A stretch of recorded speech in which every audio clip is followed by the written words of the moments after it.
Wembley. 90,000 seats. England's ground. Europe's loudest assumption.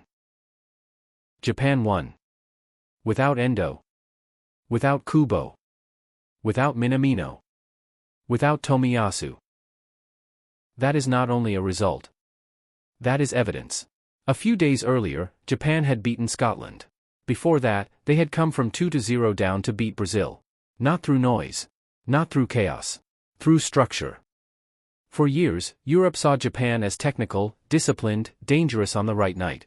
But still somehow outside the circle of serious World Cup threats. Wembley changed the picture. Because when a team beats you without 4 of its key players, the system is the threat. So what kind of football country builds that? To understand Japan in 2026, you have to go back to 2005. Not to a goal. Not to a famous match. Not to one player who suddenly made Europe look east. You have to go back to a declaration. In 2005, the Japan Football Association set out a vision for the year 2050. By then, Japan wanted a football family of 10 million people. And it wanted the national team to become good enough to win the World Cup. Not reach it. Not survive the group. Not become respectable. Win it. In European football, statements like that are often treated as fantasy. Because Europe is impatient. Its football moves from tournament to tournament, manager to manager, crisis to crisis. A World Cup cycle lasts 4 years. Sometimes less, if the results turn bad quickly enough. Japan chose another rhythm. For most countries, a World Cup plan lasts 4 years. Japan wrote one for 45. That is the first thing Europe missed. Japan was not trying to produce one great summer. It was trying to build a football culture that could repeat itself. A culture does not appear in one tournament. It is built in coaching courses, youth pitches, school competitions, club academies and domestic leagues. It is built in habits nobody notices until the scoreboard forces them to. Japan had already hosted the World Cup in 2002. It had already shown the world it could stage football with precision and grace. But hosting a World Cup is not the same as threatening one. The 2005 declaration asked a harder question. Could Japan become not just a good football nation, but a country capable of manufacturing elite players again and again? That is the difference between an event and a system. An event gives you attention. A system gives you memory. It remembers what worked. It corrects what failed. It makes the next generation start from a higher place than the one before it. That was the quiet power of Japan's plan. It did not promise instant glory. It promised direction. And over the next 2 decades, that direction began to matter. More young players entered the game. The J-League became more stable. Japanese football became more comfortable sending talent abroad. Europe saw the exports. It saw a player at Brighton. A creator in Spain. A defender in Germany. A midfielder in England. But it did not always see the structure behind them. That was the mistake. Because Wembley in 2026 was not just a night when Japan beat England. It was the visible edge of a plan that had been moving for 20 years. The declaration was only the beginning. The real question was whether Japan could turn that promise into players. Japan's rise is not built around one footballer. That is what makes it harder to dismiss. And more difficult to prepare for. Many nations have had a star. One player who carries the flag. One player who becomes the exception. One player who makes the world pay attention for a while. Japan built something more durable. A route. Grassroots to school football. School football to the J-League. The J-League to Europe. Europe back into the national team. That movement matters because each stage gives the player something different. Japan gives the technical base. The J-League gives professional rhythm. Europe gives pressure. And when those players return to the national team, they bring that pressure with them. Kaoru Mitoma is the easiest example to see. At Brighton, he has learned the Premier League speed. One hesitation and the defender is back in front of you. But Mitoma is not just a winger in this story. He is proof that Japan can produce a player who survives in one of Europe's most demanding environments, then carry that sharpness into international football. His dribbling is not decoration. It is territory. It changes where opponents feel safe. Takefusa Kubo represents another kind of development. At Real Sociedad, he has lived inside Spanish football's obsession with angles and timing. He is not only a talented left foot. He is a player trained to understand when a game needs control and when it needs risk. That gives Japan imagination between the lines. Ritsudon brings the Bundesliga into the picture. His value is not just in goals or movement. It is in timing. When to press. When to arrive. When to turn a second ball into a shift in momentum. Daichi Kamada gives Japan something quieter. At Crystal Palace, he operates in a league where the tempo can become relentless. His role is often about connection. Receive under pressure, find the spare player, keep the team breathing. Those details rarely dominate highlights. But they decide international matches. Then there is the spine. Zion Suzuki at Parma gives Japan a modern goalkeeper profile. Not just someone to save shots, but someone expected to participate in the first phase of play. Ie Sueda at Feyenoord carries a different burden. He represents Japan's biggest attacking question. Can the system produce a striker who turns good football into decisive knockout goals? Hiroki Ito at Bayern shows how far the defensive profile has changed. Japan are no longer only producing clever midfielders and agile wide players. They are producing defenders trusted in elite European environments. And Tomiyasu, now at Ajax, represents the version of Japan that Europe cannot easily stereotype. Strong enough to defend. Smart enough to adapt. Calm enough to play in uncomfortable spaces. None of these players are identical. That is the point. Japan's national team is no longer being shaped by one football culture. It is absorbing several. England gives pace. Spain gives detail. Germany gives transitions. Italy gives defensive responsibility. The Netherlands gives structure and development. Japan's export model became Japan's depth chart. That line is the key. Because for years, Japanese players in Europe were treated as signs of progress.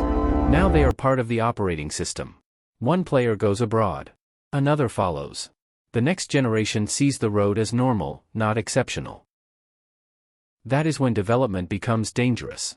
Not when it produces talent once, but when it makes talent repeatable.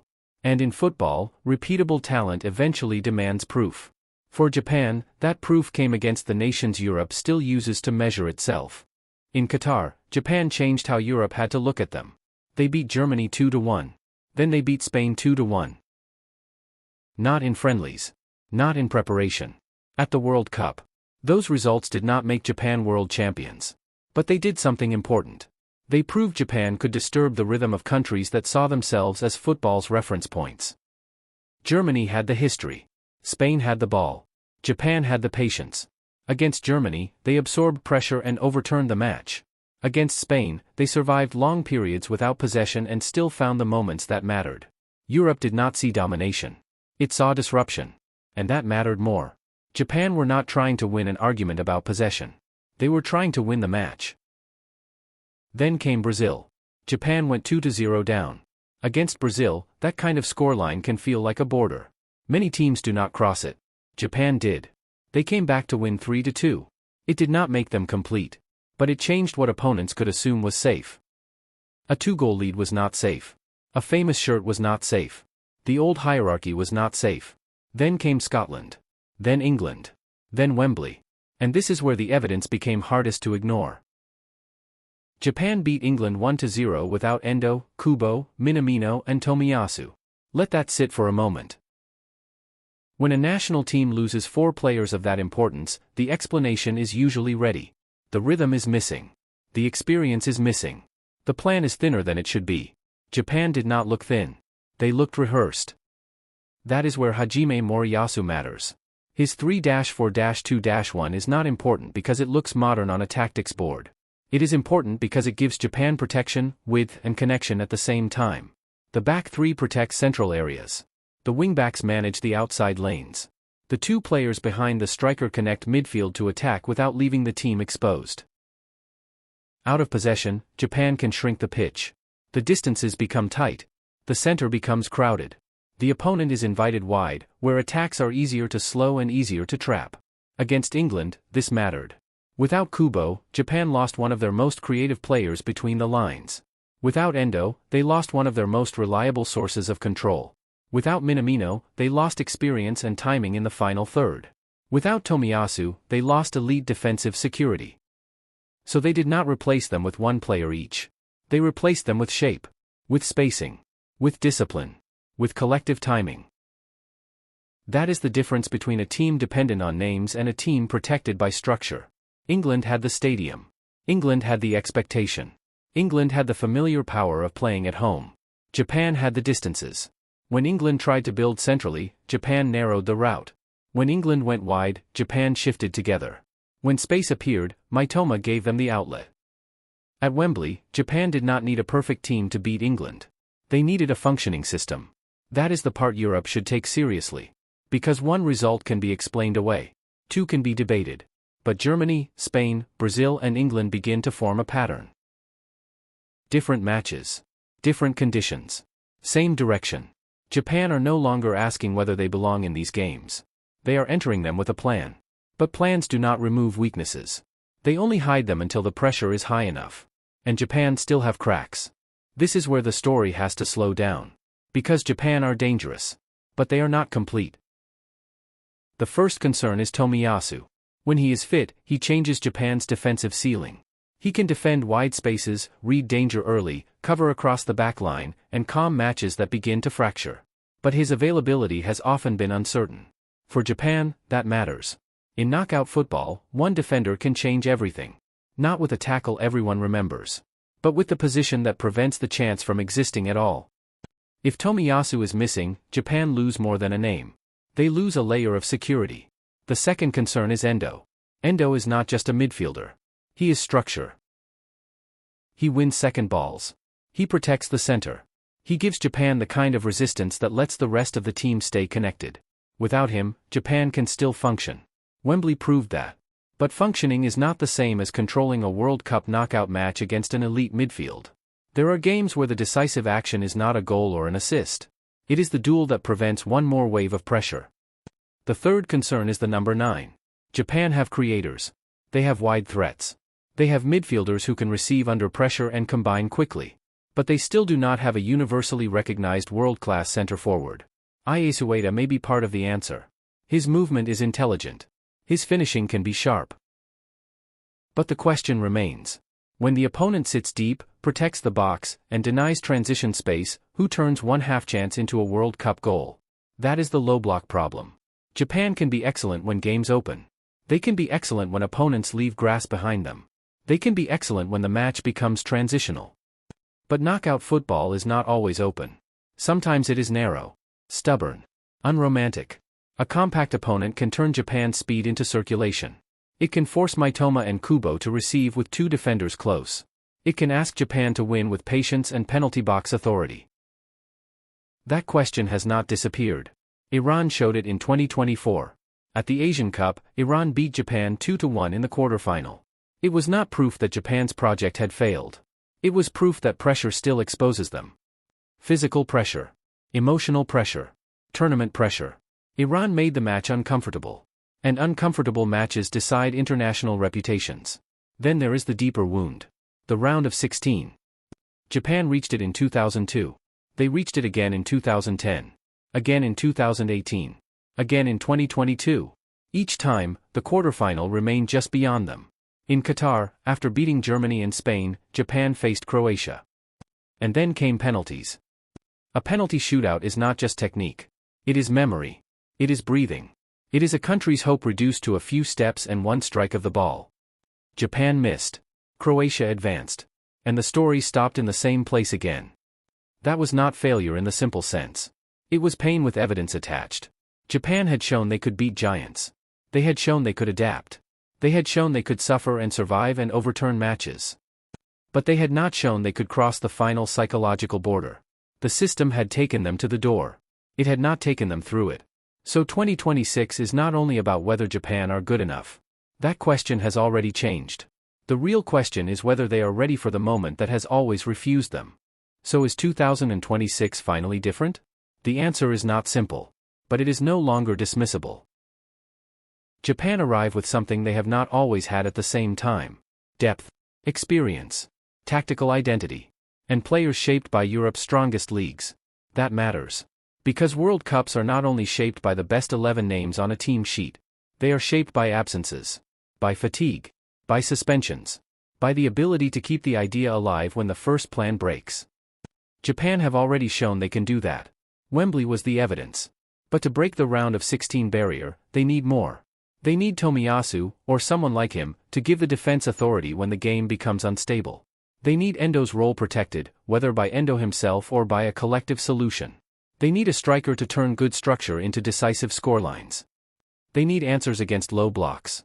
And they need to carry the memory of Croatia without being trapped by it. That is one of football's hardest tasks.